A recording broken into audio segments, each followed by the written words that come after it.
Change your mind. Autism is not an illness or disease. It's not the result of bad parenting, not even the condition in which we can say it's a bad habit. Autism is not a learning disability. It not only affects children but also affects adults. अस्सलाम वालेकुम viewers, मैं हूं नौशीन मुश्ताक, आपकी host और speech language pathologist.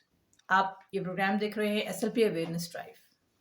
आज के special event यानी कि 2 अप्रैल के हवाले से, जो कि वर्ल्ड ऑटिज़म डे है, हम ऑटिज़म के फैक्ट्स और फिगर्स पे बात नहीं करेंगे क्योंकि इस पर बहुत ज़्यादा डिस्कशंस ऑलरेडी मौजूद हैं। आज मैं बात करूंगी कि कैसे हमने ऑटिस्टिक पॉपुलेशन को अकोमोडेट करना है अपनी सोसाइटी में, और उसके लिए हम उनके लिए कैसे हेल्पफुल हो सकते हैं, कौन सी टिप्स और टेक्निक्स हमें पता होनी चाहिए, और किन इंफॉर्मेशंस की कमी की वजह से हमारे सोसाइटी में ऑटिज़म की एक्सेप्टेंस में काफ़ी डिले आ रहा है। तो सबसे पहले ज़रूरी है ऑटिज़म का एक्सेप्टेंस और फिर उनकी अकोमोडेशन। तो आइए मेरे साथ रहिए। जी नाज़रीन, तो आज के इस प्रोग्राम में मैं आपको बताऊंगी कि कैसे अकोमोडेट कर सकते हैं हम ऑटिस्टिक पॉपुलेशन को अपनी सोसाइटी में, और इसमें हम सब बहुत अहम रोल अदा कर रहे हैं, बहुत अहम फरीज़ा अदा कर रहे हैं, क्योंकि सबसे इम्पॉर्टेंट चीज़ है एक्सेप्टेंस। हमारी सोसाइटी में ऑटिज़म का एक्सेप्टेंस सबसे ज़्यादा ज़रूरी है। पेरेंट्स के अलावा, पेरेंट्स के साथ जो रिश्तेदार हैं और बच्चों के बहन भाई और उनके टीचर्स और उनके फ्रेंड्स, उन सब में ऑटिस्टिक फीचर्स को एक्सेप्ट करना और उनके फैक्ट्स को कबूल करना सबसे ज़रूरी है। तो अकोमोडेशन के पॉइंट ऑफ व्यू से मैं बात कर रही थी कि हमें क्या पता होना चाहिए कि हम उस बच्चे को अकोमोडेट करने में हेल्प कर सकते हैं। सबसे ज़रूरी आंसर है इनको इन्वायरमेंट प्रोवाइड करना। ऐसा इन्वायरमेंट प्रोवाइड करना जो नॉइज़ फ्री हो, जिसमें बैकग्राउंड पे शोर ना हो और बच्चे के लिए पेनफुल ना हो, क्योंकि मैं आपको बता चुकी हूँ पहले साथ में कि इन लोगों को सेंसरी सीकर्स होते हैं, इन लोगों के अंदर सेंसरी इश्यूज होते हैं, इरेगुलेशंस होती हैं, जिसकी वजह से ये एडजस्ट नहीं कर पाते। अगर बैकग्राउंड में शोर है, ड्रिल की या मशीन की आवाज़ है, तो इनकी लर्निंग ज़रूर इफ़ेक्ट करेगी। ज़्यादा शोर में जब नॉइस होगी तो इनका ब्रेन इंगेज होगा और ये अटेंटिवली उस किसी भी टास्क को कंप्लीट नहीं कर सकेंगे। तो सबसे ज़्यादा ज़रूरी है क्वाइट इन्वायरमेंट प्रोवाइड करना, ऐसी स्पेस प्रोवाइड करना जहाँ पे ये ईज़िली लर्न कर सकें और कंसंट्रेट कर सकें।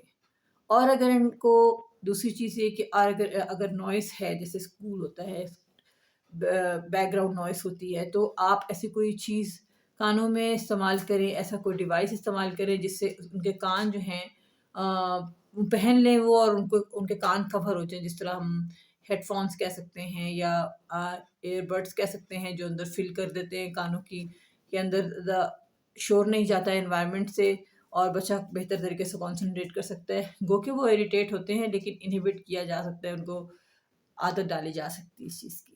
फिर कुछ बच्चे जो होते हैं वो सन से बहुत घबराते हैं, सनलाइट से, रोशनी से, सूरज की रोशनी से, तो उनको हम ग्लासेस प्रोवाइड कर सकते हैं जिससे उनको इरिटेशन ना हो और कोई इस तरह का टेंट्रम ना हो, या मेल्ट डाउन ना आए जिसकी वजह से वो अपसेट हो जाते हैं, और उसके बाद फिर उनको संभालना या उनको कंसंट्रेट कराना या उनको नॉर्मल पोजीशन पे लाना बहुत मुश्किल हो जाता है।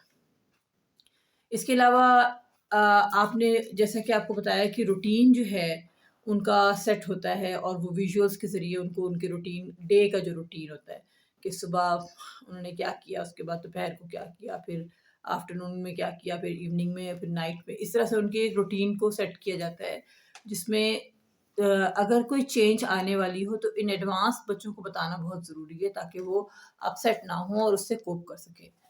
यकीनन हम भी, अगर हमें भी एकदम से अचानक कोई भी एक नया इवेंट आ गया हो, अचानक से हमारे ऊपर एक बर्डन आ जाए, तो हम भी पैनिक हो जाते हैं। ये एक कॉमन सी ह्यूमन रिएक्शन है कि इंसान हो जाता है।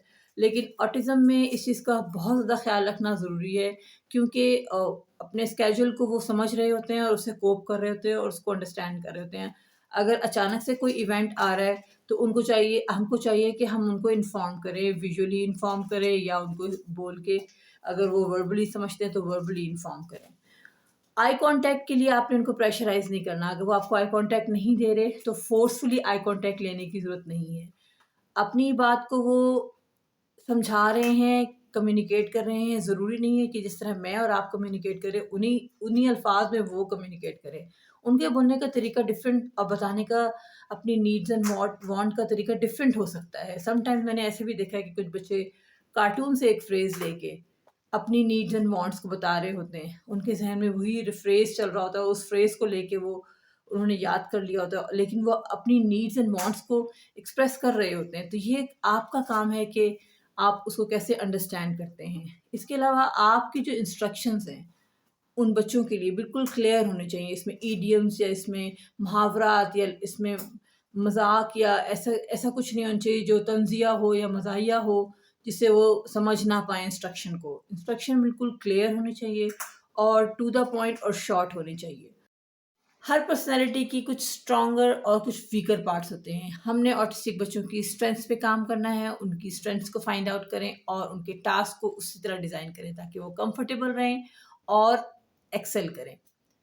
امید ہے کہ اس ویڈیو سے آپ کو کچھ ٹپس اور ٹیکنیکس مل گئی ہوں گی اور آپ کو کچھ آئیڈیا ہو گیا ہوگا کہ ہم نے کیسے اکوموڈیٹ کرنا ہے ان بچوں کو اپنی سوسائٹی میں. تو ہوپ فلی آپ لوگ ان پہ عمل کریں گے اور اپنی رائے سے آگاہ کریں گے. تب تک کے لیے اجازت دیجیے. اللہ حافظ.